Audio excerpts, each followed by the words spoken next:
Em nome do Pai, do Filho e do Espírito Santo. Amém. A questão, vamos ver hoje sobre o propósito. Questão 729. Em que consiste o propósito? O propósito consiste em uma vontade determinada de nunca mais cometer o pecado e de empregar todos os meios necessários para o evitar. Então estamos vendo aqui os requisitos para uma confissão válida, não? Da parte dos penitentes até então. Aí vimos então, continuando, agora vamos ver o propósito de emenda. Tem alguns atos de contrição que diz, né, proponho nunca mais, firmemente nunca mais os ofender. Tem padres, essa gente modernista, elas acham isso um absurdo, porque eu já ouvi isso, hein? Diz que nós estamos falando uma coisa que nós não vamos fazer. Se for assim, hein? A gente não fala mais nada nessa vida. Mas o que acontece? Aqui temos que ter o desejo, por isso proponho firmemente, ou seja, no que depende de mim para que o pecado não aconteça, eu proponho. Agora, é verdade que existe a malícia. Quando há malícia é porque o pecador ama o pecado. Aí ele pode se confessar 1000 vezes, ele vai ficar entre 1000, 2000 confissões, 3000 e assim vai. Agora existe a fragilidade, pode haver 1000 quedas, mas ele se levanta. Uma coisa é cair porque escorregou por fraqueza, foi seduzido pela carne, pelo demônio, pelo mundo, e a outra coisa não é amar o pecado. Aí quando disser que propõe firmemente nunca mais pecar, se ama o pecado, ele está mentindo. Tentando mentir para Deus e mentindo para si mesmo, né? E para o padre que está ali diante. Porque ele ama o pecado e sabe que terminando a confissão ele vai fazer outro pecado e vai assim por diante. Então, não é isso que... Isso daqui invalida a confissão, hein? Se nós nos confessamos desse jeito, a confissão é inválida. Pode se confessar com São João Bosco, com Santo Cura d'Ars, mas se tem o amor ao pecado, não quer sair do pecado, serve o pecado, e ele vai continuar sendo bem tratado e maltratando a nossa alma, e não fazemos nada para o agredir, a nossa confissão é nulíssima. Ademais de sacrílega, porque vamos o quê? Profanar essa confissão que estamos recebendo neste momento. Então, o propósito consiste em uma vontade determinada de nunca mais cometer o pecado. Então, é o seguinte: eu, pecador, me proponho a não voltar a fazer as coisas que eu fiz. Porque tem pecados que nós sabemos muito bem que nós fizemos tal coisa, foi planejada as nossas maquinações para que acontecesse. Então, isso que eu proponho não fazer mais. Ah, mas aí foi fulano, terceiros, quartos, segundos. Não, eu estou falando da minha alma, do que eu me deixei seduzir, das falácias do demônio, das seduções da carne, da impetuosidade dos vícios que eu me deixei levar. É isso que eu proponho não fazer mais. Por isso não é mentira. Por quê? Porque estou propondo uma coisa que está ao meu alcance fazer. Da mesma forma que eu fiz, eu poderia não ter feito. É a mesma vontade humana. Então, empregar todos os meios necessários para evitar a recaída. Que condições deve ter essa resolução para ser um bom propósito? Para ser um bom propósito, esta resolução deve ter principalmente 3 condições. Ela deve ser absoluta, universal e eficaz. Então, vamos ver cada uma delas. O que quer dizer um bom propósito? O que quer dizer o bom propósito deve ser absoluto? Quer dizer que o propósito deve ser sem condição alguma de tempo, de lugar ou de pessoa. Então é o seguinte, eu posso propor um exemplo totalmente fictício. Posso propor, a partir de agora, dizer sempre a verdade. Se alguém tem o costume de dar desculpas, no fundo é mentira, hein? Vamos ser sinceros. Esse negócio de desculpa não é mentira maquiada de desculpa. Vou dizer a verdade. Até que aqueles que ficam vendendo coisas insuportáveis nos ligaram, aí os senhores vão dizer que não sou o Padre Leandro. Porque quer me vender, não sei, um plano de saúde. Não. Eu não posso fazer uma condicional. Se eu tenho que vencer a mentira, é toda e qualquer uma delas. Entende? Não é até me perguntar, mas então eu vou ter que dizer tudo que me perguntarem? Não, por exemplo. Tem coisa que se chama segredo. A gente pode falar, olha, eu sei, mas infelizmente eu não posso lhe dizer. Simples. Ou tem coisas que as pessoas perguntam que nós não queremos dizer, nós podemos dizer, olha, isso é uma coisa pessoal, eu prefiro não comentar a respeito. Pronto, não precisa ser grosseiro, mal educado, um animal selvagem, simples. Agora, eu não posso colocar a condição. Prometo não mentir ou não ser falso até que apareça fulano. Não. É em todas as circunstâncias que entrar este maligno vício, eu proponho resistir. Por isso se diz que é um propósito absoluto, sem condicionais. Os senhores me entendem? Perfeito. Então agora a segunda característica de um bom propósito. O que quer dizer que o bom propósito deve ser universal? Quer dizer que devemos ter a vontade de evitar todos os pecados mortais, tanto os que já tenhamos cometido no passado, como os que poderíamos cometer no presente e no futuro. Então, os senhores entendem que parece sutil. Assim, a questão condicional, ou seja, eu não posso fazer um propósito colocando condições. Ele tem que ser o quê? Em todas as circunstâncias que qualquer um pecado puder ser realizado, eu proponho não entrar nessa. Agora, o universal abarca todos os pecados do passado, os do presente e aqueles que poderíamos cometer. Então, eu já proponho firmemente não cometer aqueles, deixar de cometer os que tenho cometido no presente e reparar os que eu fiz no passado. Os senhores me entendem? Então aqui é o sentido universal, não é a Igreja Universal do Reino de Deus, mas é no sentido que são todos e cada um deles. Porque o universal não abarca os particulares. Mas então aqui é ambas coisas, é universal e particular, todos e cada um dos pecados passados, presentes e os que no futuro poderíamos cometer. E o que quer dizer o bom propósito deve ser eficaz? O bom propósito deve ser eficaz, quer dizer que é necessário termos uma vontade decidida de perder todas as coisas antes que cometer um novo pecado, de fugir das ocasiões perigosas de pecar, de destruir os maus hábitos e de satisfazer a todas as obrigações lícitas contraídas em consequências dos nossos pecados. Então aqui, em outras palavras, o propósito não pode ser veleidoso. É um propósito frouxo, anêmico. É uma decisão eficaz, ou seja, é de convicção. Porque todos nós sabemos o que o pecado faz na alma da gente.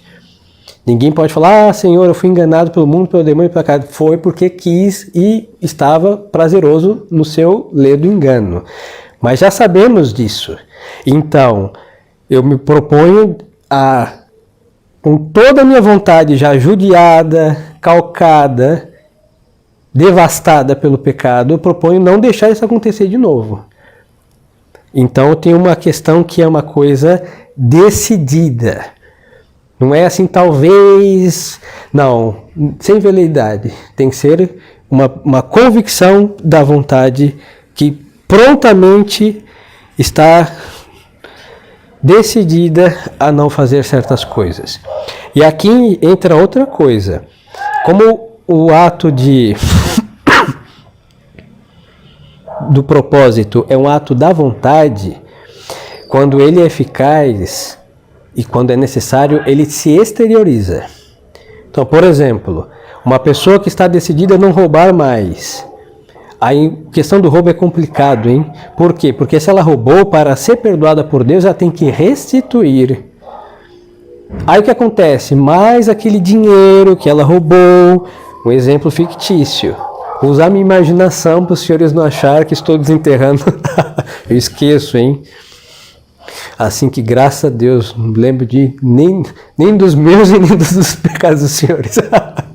Mas imaginemos uma coisa assim. Alguém roubou um dinheiro e aquele dinheiro serviu para pagar o acidente que o filho teve foi para UTI e foi custeado com dinheiro roubado. É difícil arrepender disso, hein? Porque teve um mal tremendo, que em boa hora, com aspas, até as cordilheiras dos Andes, e voltando, indo até as muralhas da China, aí usou para uma coisa necessária. Como restituir uma coisa dessa? Primeiro tem que se arrepender. E se era um dinheiro que ele não tinha, ele, para ser perdoado por Deus, tem que restituir. É como canta a musiquinha do catecismo que vamos aprender. Se ao céu tu queres ir, não deves roubar nada. Se tens coisas roubadas, deves restituir. Ao céu, ao céu, ao céu quero ir. Pois então, um dia vamos cantar os 10 estrofes. Mas é complicado. Então a pessoa fala assim, padre, um exemplo, não? Seguindo, eu roubei. Tá bom, quanto? Tanto. Ah, matéria grave. Tá arrependido? Sim, mas tem que restituir. Ah, não posso. Gastei esse dinheiro com o meu filho que estava na UTI por um acidente. Então, ele tem que, diante de Deus, rezar para se arrepender. Porque o bem feito com o mal não é agradável aos olhos de Deus, hein? É abominável. O mal não trabalha para o bem. Por isso não podemos fazer o mal para servir o bem, nunca. Deus, que tem um laboratório magnífico no céu, ele sabe tirar coisas boas de coisas ruins. Mas o mal causa efeito. O mal faz o mal e o bem faz o bem. E é com esse que nós devemos trabalhar, com este bem, que como causa produz um outro bem. Então, aí, se essa pessoa não consegue se arrepender por causa da utilidade do seu pecado, tem que rezar, hein? E tem que restituir. Não fala, talvez eu restitua. Não, isso não é propósito. Tem que falar, eu proponho restituir. Quando eu puder, padre, é suficiente. No momento não tem, Deus sabe. Então pode levar 10 anos para ele conseguir aquele valor. Mas que leve os 10 anos e restitua da mesma forma que roubou. É simples.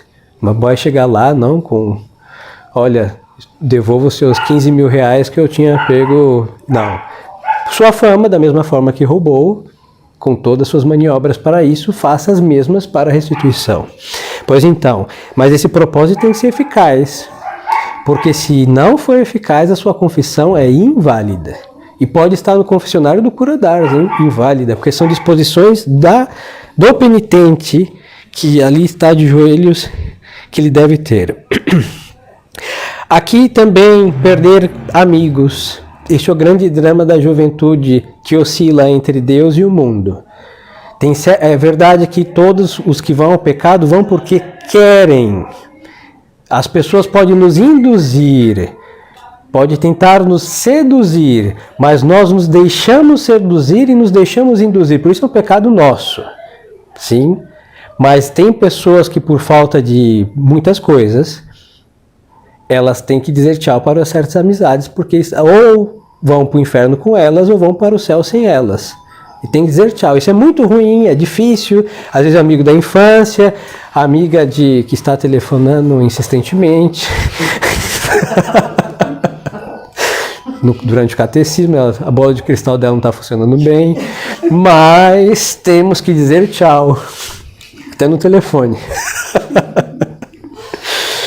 É sempre assim. Paciência, o que vamos fazer? No dia de trevas, todos estarão enfiando o cabo do carregador na vela para carregar o celular. Eu tenho certeza desse. E não vai carregar, isso é graças a Deus. Temos que dizer tchau, às vezes são objetos, por exemplo, coisas idolátricas. Ganhei um Buda da avó. Isso é um absurdo. Padre, mas é de porcelana chinesa. É muito simples. Você pega assim, você sobe na sacada lá em cima e você joga, só abre a mão assim, aquela coisa gorda, é a lei da gravidade, da fé. Destrói tudo, pode ser de porcelana, mas é de porcelana chinesa, padre, é caro, pois é. Um dia o diabo vai visitar a casa que tem as coisas dele e ele vai entrar na sua casa porque tem um Buda que lhe pertence. Tchau. A porcelana chinesa nada contra, tem coisas belas. Mas quando é um Buda ou várias estupidezes de superstição, se quebra, se não tem coragem, Eu não tenho nenhuma dificuldade de quebrar nenhuma porcelana chinesa. Ao ver a insistência de certas ligações, seria bom agora ter um bunda para jogar no chão, né? Para descarregar a raiva, mas não temos, graças a Deus. Então, o propósito é assim, eu proponho e eu estou decidido a quebrar com tudo e destruir tudo e dizer tchau a todos que eu tenho que fazer, porque se eu não fizer, eu vou cair no pecado amanhã do mesmo modo. Os senhores entendem? Este é um desejo eficaz. Que se entende por mau hábito? Por mau hábito, entende-se as disposições adquiridas para cair com facilidade naqueles pecados aos quais nos acostumamos. Um mau hábito normalmente é chamado de vício. Porque assim como um bom costume de fazer boas coisas é chamado de virtude, não? Aí todos os costumes ruins, maléficos, com conotação moral, são chamados de vícios. Então, por exemplo, quem tem o costume de mentir, então tem o vício da mentira, que é o mau hábito de mentir. Quem tem o costume de, o hábito de se deixar levar pela ira, tem o vício da ira. Não é porque irritou uma vez ou outra, que é um iracundo, não. Quem se deixa arrastar constantemente por esta paixão. Então é que, como os vícios, sim, os vícios e as virtudes são o que? Repetição de atos. Nós nunca vamos conseguir vencer um vício, que já é um costume, se nós não fazemos atos contrários a eles. Então, por exemplo, se quem tem o vício da gula, um vício, se ele não praticar a temperança em cada momento que ele estiver à mesa, ele nunca vai ser uma pessoa templada. Vai ser um glutão. Então, a mesma coisa a paciência, a ira. Eu nunca poderei ser paciente se em cada momento de ira eu não refreá-la. Vocês entendem? Aqui é mais do que disse uma estupidez por ira. Não, isso é um ato de pecado de ira. A outra coisa é viver baixa emoção desta paixão ou deste vício. Então, quem está decidido a vencer as paixões deve necessariamente fazer os atos contrários, aí praticar as virtudes. E aí é em cada circunstância. E aí o que vai acontecer? Em cada circunstância, fazendo o ato contrário ao pecado, ele vai adquirir a virtude que vence aquele vício. Se for a gula, a temperança. Se for a ira, a paciência. Entende? Se for a luxúria, a castidade. Então, por exemplo, um luxurioso não vai vencer a luxúria porque veio um raio místico do céu e o fez blindado em castidade como um São Luís Gonzaga. Não vai acontecer isso. Ele vai ter que praticar castidade em pensamentos, palavras e obras cada dia, em cada instante, cada momento, até enfraquecer a luxúria e robustecer a castidade. É assim que funciona. Tira a luxúria, ponha gula, ira, inveja e todas essas mazelas conhecidas. Então, quem propõe está disposto a cada circunstância. Não quer dizer que em cada circunstância fará, porque existe a fragilidade do homem, mas ele está disposto no que ele pode fazer, sim, ele está disposto. E é isso que importa. O que devemos fazer para corrigir os maus hábitos? Para corrigir os maus hábitos, devemos vigiar a nós mesmos, fazer muita oração. Oração. Rezar, porque não é somente eu engolir um sapo ou uma lagoa inteira, porque não é digerível semelhantes anfíbios se não for com muita reza. Porque o ser humano se cansa, a gente tem um sistema nervoso que funciona muito bem, então tem um momento que a gente se cansa e só Deus pode dar uma dose que robusteça esse sistema do homem, porque no ser humano tudo tem um limite. Por isso nós temos que rezar, seja para vencer qualquer pecado. Rezar. Depois, confessar-nos com frequência. Mas é assim, é rezar, como diz o catecismo, porque ele diz cada coisa no seu devido lugar, e depois se confessar com frequência. Porque tem quem confessa com frequência e não reza. E tem quem reza e não se confessa com frequência. A frequência é a que Deus permitir, segundo a sua providência. Ter um bom diretor sem mudá-lo. Ou seja, aqui é mais fácil, porque os senhores têm poucas opções. Isso a crise ajuda em certas coisas. Mas, eu digo assim, em outros lugares, quando tem muito padre, é uma bênção de Deus por um lado, mas o ser humano e o demônio é muito podre. Conseguimos estragar as graças e torná-las em desgraças, não? Quando tem muito padre, um pecador malandro mesmo, sabe o que ele faz? Ele peca, confessa com um, aí dá bom. O padre fez o que fez. Peca de novo, confessa com outro. Aí se um padre que aplicou bem a sua teologia moral e negou a absolvição, sabe o que ele vai fazer? Ele vai confessar na paróquia vizinha. Mas aí chega lá, o padre fala o quê? Padre, por isso tem que dizer, minha última confissão foi tanto tempo, cumpri a penitência, recebi a absolvição e cumpri a penitência. Se disser, recebeu a penitência, recebeu sua absolvição? Não, por quê? Aí o outro padre vai negar também. Aí o que ele vai fazer? Vai a outro padre, até encontrar um laxo. Aí encontrando um laxo, ele vai fazer igual um parasita, ele vai ficar com aquele. Aí só misericórdia, 3 Ave Marias, ele te absolva pecado e instruis. É assim que funciona, hein? Então, a igreja, que é nossa mãe e conhece muito bem como nós somos, pede para que tenhamos um confessor fixo. É verdade que numa necessidade se confesse com um padre válido que aparecer na frente dos senhores. Mas nós precisamos, igual ao corpo, todo mundo tem o seu cardiologista.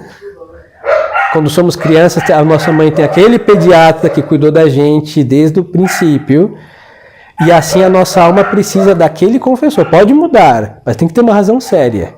Agora precisa, porque evita essa malandragem de sair mariposiano de confessionário em confessionário, porque quem obra assim não quer vencer o pecado. Que é uma dose anestésica na sua consciência, comungar porque todas as almas pias estão na fila da confissão, ele também quer, da comunhão também, e depois a vida segue longe dos olhos pios, ele vive muito bem aos olhos do mundo e das mazelas. Então tem que ter cuidado com isso. Isso é muito comum, hein? Infelizmente. E não só em adolescentes, mas em muitas almas que carecem de seriedade. Isso é um problema. E pôr em prática os conselhos e remédios que ele, ou seja, o diretor, propõe. Por isso os senhores vão ver aqui, isso é catolicismo puro. Ninguém é médico de si mesmo, hein? Porque isso daqui serve para mim, que sou padre, preciso de um confessor fixo, que faça a mesma coisa que nós fazemos com os senhores, faça com nossos sacerdotes. E os sacerdotes fazem isso com os senhores também. Serve para todos nós aqui, hein? E isso é importante porque se a gente fica mariposiano de confessionário em confessionário só para conseguir uma absolvição, nós não entramos a fundo da nossa alma que o pecado cria raízes, hein? E profundas, e desfiguram a nossa alma, e não esperemos que uma absolvição restitua milagrosamente tudo isso. Por quê? Porque nós não deixamos. É somente cortar o capim pelas folhas, e ele, primeira chuva, todos brotam vigorosamente. É isso que acontece. Então, um confessor vai realmente arrancar o mal pela raiz. Cada um com a sua prudência, do seu jeito, com as graças que Deus lhe dá, mas isso que deve ser feito. Que se entende por ocasiões perigosas de pecar? Por ocasiões perigosas de pecar, entende-se todas aquelas circunstâncias de tempo, de lugar, de pessoa ou de coisas que pela sua própria natureza ou pela nossa fragilidade nos induzem a cometer algum pecado. Então aqui é o seguinte, existem ocasiões que para todos os mortais é uma ocasião de pecar. Lhes dou um exemplo, uma casa de uma vida. Seja para quem for entrar ali, mesmo que não faça nada que aquilo ofereça, vai comprar uma água com gás. Ele já entrou numa ocasião de pecado, mesmo que ele tenha comprado sua água com gás e saído dali, diante de Deus, ele pecou. Tá, padre, isso é um absurdo. Não, absurdo é comprar água com gás da casa de uma vida, a começar. E quando não há um lugar digno, vemos que há certas ruas cheias de mazela, nós não andamos por ali. Se temos que andar porque é o único caminho, baixa a cabeça e anda e Deus protege. Mas tendo outros lugares, eu me submeter a um lugar de pecado, eu estou expondo a minha alma àquele perigo. E ao expor aquele perigo, é como se eu houvera cometido o que aquele lugar me oferece. Entendem? Mesmo que não aconteça nada, ninguém saiu com nenhuma dessas mulheres aí públicas, mas esteve na casa delas, na onde elas trabalham, e serve um pecado. Não pode. Um exemplo. A mesma coisa, uma ocasião de pecar para todos os mortais. Vamos pensar em outra, que não seja de conotação tão vil. Uma contra a fé, por exemplo. Uma pessoa que vá a um centro espírita. Ah, mas eu fui somente para saudar a minha tia que é catimbozeira. Pois é, você entrou na casa do demônio. Você colocou a sua fé em risco. Ah, mas eu não tomei passe nem fiz nenhuma daquelas estupidezes. Mas o seu corpo e sua alma foram voluntariamente ao lugar que ele é serviço do diabo. Então você pôs a sua fé em perigo. Pecou. Pecou. Simples. Como se tiver consultado os médios, pecou. Não pode. Porque aquela casa oferece o quê? Pecados contra a fé. Isso serve para a igreja evangélica, serve para a igreja católica, entre aspas, brasileira, todas as heresias, seitas e mazelas. Se aquele lugar, a natureza dele é de seita, é de pecado, de mazela, e eu vou lá, não tendo a menor necessidade, eu peco, porque me expus à ocasião de pecado. Agora, aí um curso de teologia moral. Existem ocasiões necessárias. Vamos supor que no caso de entrar num templo espírita, seja um bombeiro. Se fosse, por isso o padre não é bombeiro. Reduzido a cinzas, eu não apagaria. Deus sabe quem chama para bombeiro, mas ele tem que apagar o fogo. Ele entrou lá, tem um monte de demônios, imagens, estupidez, oferendas, entrou num terreiro de macumba, incêndio. É muito provável que aconteça, que ele acende tantas coisas, tantas estupidezes, mas então, ele pecou não, porque a profissão dele é apagar fogo, lá estava em chamas, ele apagou, não pecou. Agora outro vai fazer qualquer coisa que não é necessária, não é da sua profissão, vai por uma amizade, por um convite, uma estupidez. Aí esta circunstância para este sujeito e para todos os demais não é necessária, então pecou. Agora um bombeiro que apaga o incêndio dessas casas, desses lugares, não peca porque é a profissão dele. Então, isso o exime desse pecado. Agora, existem ocasiões que é a fragilidade do sujeito. Então, por exemplo, uma amizade boa pode acontecer até honestamente entre uma mulher, mas aquele homem está com um olhar romântico para sua amiga e está fazendo mal para sua alma. Ela é uma pessoa correta, modesta, piedosa, muito bem. Mas ele que está estragando essa amizade com seus pensamentos e etc. Um exemplo. Então, para ele, essa pessoa lhe faz mal. Mesmo ela sendo excelente. O que ele tem que fazer? Se afastar dela. Entende? Aí é uma questão de quê? De uma circunstância. Ocasião de pecado que é subjetiva. Para mim, é de fragilidade. Mas para os comum dos mortais, essa pessoa não é nenhum perigo. Então, como devemos buscar o bem da nossa alma, mesmo essa pessoa sendo pia, santa, virtuosíssima, se afasta. Vocês me entendem? Perfeito. Então, por ocasiões de pecado se entende todas as duas. A que para todos é ruim, né? E aqueles que para nós, subjetivamente, também é ruim. Né? Temos que fugir de ambas. Somos gravemente obrigados a evitar todas as ocasiões perigosas? Responde o catecismo. Somos gravemente obrigados a evitar as ocasiões perigosas que de ordinário nos levam a cometer pecado mortal e que se chamam ocasiões próximas de pecado. Então, porque as próximas de pecados, como essas que eu mencionei, essa casa de uma vida, esse templo de qualquer estupidez, é uma ocasião próxima. Agora, existem ocasiões que são remotas. Então, por exemplo, vamos dar um exemplo. Um vendedor de revistas. Hoje, eu preciso atualizar meus exemplos, né? Hoje o pecado está dentro do celular. Antigamente alguém tinha que comprar uma revista maligna, vencer a vergonha e um monte de coisa. Hoje está dentro dessas coisas. Pois então, vamos há 20 anos atrás, 30. O vendedor de revista, ele tem que vender o que está dentro da barraquinha dele. Há um sistema do demônio, hein? Mas vamos fazer assim. Ele pode, em vez de colocar no vidro lá as coisas malignas, ele pode ocultar essas revistas. Então ele está fazendo o quê? O que é próximo de pecado, ele está dificultando a difusão disso daí. Faz remoto. Ou um farmacêutico que tentasse não vender anticoncepcionais, se isso for possível, e preservativos. Ou deixasse lá de trás do balcão, não sei aonde, menos visível possível para que não atiçar a procura, vamos supor isso. Então faz o quê? Algo próximo, ao dificultá-lo, faz remoto. Pois então, quando as ocasiões são necessárias, deve-se fazer isso. Agora, se são próximas e não são necessárias, somente a fuga é o remédio. Entende? Que deve fazer quem não pode evitar alguma ocasião de pecado? Quem não pode evitar alguma ocasião de pecado, diga ao confessor e siga os conselhos dele, que é exatamente isso que eu acabo de dizer. Aí o padre, quando é possível, vai tentar fazer uma ocasião próxima remota.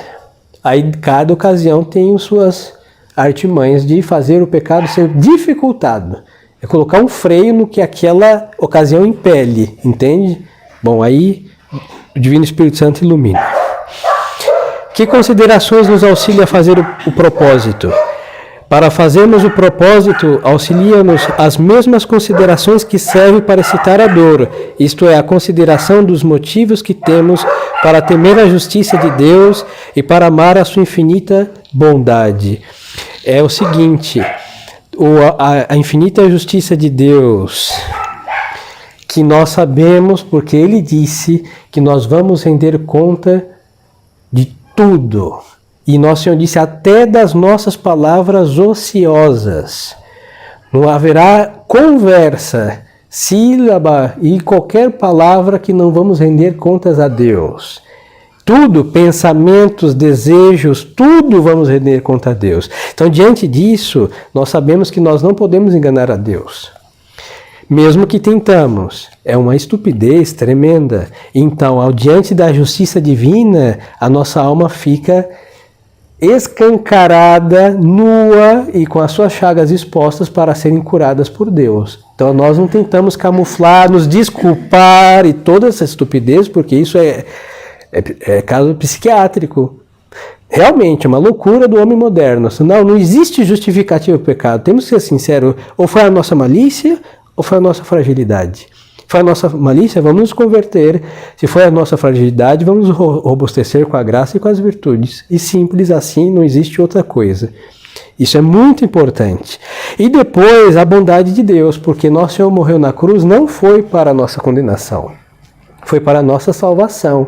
E a expiação que nosso Senhor fez não é somente capaz de salvar todos os homens de Adão até o último que morreu, mas se Deus criara infinitos homens, a paixão de Cristo seria suficiente e ainda muito mais para salvar infinitos homens. Então Deus não pagou nossos 3.000 de dívida com 3.000 de sangue redentor. Não, de 3.000 que devemos, Ele pagou o que? Infinito por cada um de nós. Então essa é uma bondade extrema, porque o tamanho da bondade de Deus é o tamanho da sua justiça, infinita. Então não é para se desesperar, mas saber que Deus é infinitamente justo, e tampouco é para cair no desespero, porque a sua infinita bondade é do tamanho da sua infinita justiça. E aí temos o quê? Confiança, que é o distintivo do católico para o protestante. O protestante se fia na fé, crê e depois está tudo resolvido. Nós nos fiamos na fé, na graça, sabemos que temos que render conta a Deus, porque Deus é remunerador, que sabe dar o céu aos bons e o inferno aos maus, e nós sabemos o que fazemos, o que merecemos, aí nos fiamos na bondade de Deus, espiando a sua divina justiça e andando sempre nos eixos, nos mandamentos da lei de nosso Senhor.